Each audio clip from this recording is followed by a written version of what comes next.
नमस्कार, मी पंजाब डक. पण राज्यातल्या सर्व शेतकऱ्याला सांगू इच्छितो की ज्यांच्याकडे ईदभर ओला असेल तर तुम्ही तुमचं पेरणी करू शकता. कारण की राज्यामध्ये आणखीन जवळपास 8 जुलैपर्यंत म्हणजे पाऊस राहणार आहे म्हणून हा अंदाज लक्षात घ्यायचा. आणि राज्यातल्या इकडल्या पश्चिम भागातला तुम्हाला एक सांगू इच्छितो की दक्षिण महाराष्ट्रामध्ये सोलापूर जिल्हा, सांगली जिल्हा, सातारा जिल्ह्याचा पूर्वेकडील भाग, बारामती आणि धाराशिव, लातूर ह्या जिल्ह्यातल्या शेतकऱ्याचे फोन आलेत आमच्याकडे पाऊस नाही. त्याच जिल्ह्यातल्या शेतकऱ्याला सांगू इच्छितो की तुमच्याकडे आज म्हणजे 27 तारखेला बऱ्याच भागामध्ये पाऊस येणार आहे. 28, 29, 30च्या दरम्यान आणखीन बराच भाग कव्हर होणार आहे. तुमच्याकडे चांगला पाऊस पडला आणि ईदभर ओलं झाली तर तुम्ही तुमचा पेरणीचा निर्णय घेऊ शकता. पण तुम्हाला एक सांगू इच्छितो, राज्यामध्ये मात्र जुलैच्या पहिल्या आठवड्यात काही काही ठिकाणी मुसळधार पाऊस पडणार आहे, अतिवृष्टी होणार आहे म्हणून हा अंदाज लक्षात घ्यायचा. मग ही अतिवृष्टी कोणत्या भागात होणार आहे तर राज्यात सर्वप्रथम सांगतो मुंबईकरांनी एक सगळ्यांना सांगू इच्छितो की तुम्ही काय करा, जुलैच्या पहिल्या आठवड्यामध्ये 1 जुलै ते 8 जुलैच्या दरम्यान तुम्ही स्वतःची काळजी घ्या.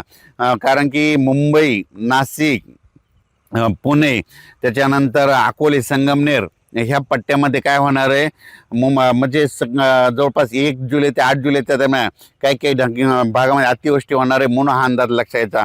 ओढे नाले एक होतील आणि त्याच्यानंतर काय होईल, जे सकल भाग आहे त्या भागामध्ये पाणी साचणार आहे म्हणून तुम्ही तुमची काळजी घ्यायची म्हणून हे देखील सर्व शेतकऱ्यांना लक्षात घ्यायचं. उत्तर महाराष्ट्रातल्या शेतकऱ्याचे फोन आले आमच्याकडं नंदुरबार, धुळेकडं काही भागामध्ये वंचित आहे, काही ठिकाणी पाऊस नाही.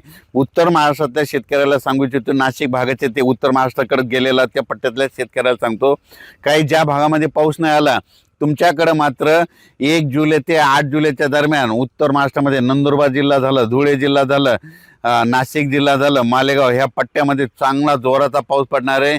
इतका पाऊस पडेल की पहिल्या पावसामध्ये तुम्हाला त्या 8 दिवसाच्या तुमचे जे छोटे छोटे पाझर तयारवले पाण्याचे पिण्याचे पाणीचे तलाव आहेत ते मात्र त्या ह्याच्या सगळे ओव्हरफुल होऊन जातील म्हणून उत्तर महाराष्ट्राच्या शेतकऱ्यांनी हा अंदाज लक्षात घ्यायचा.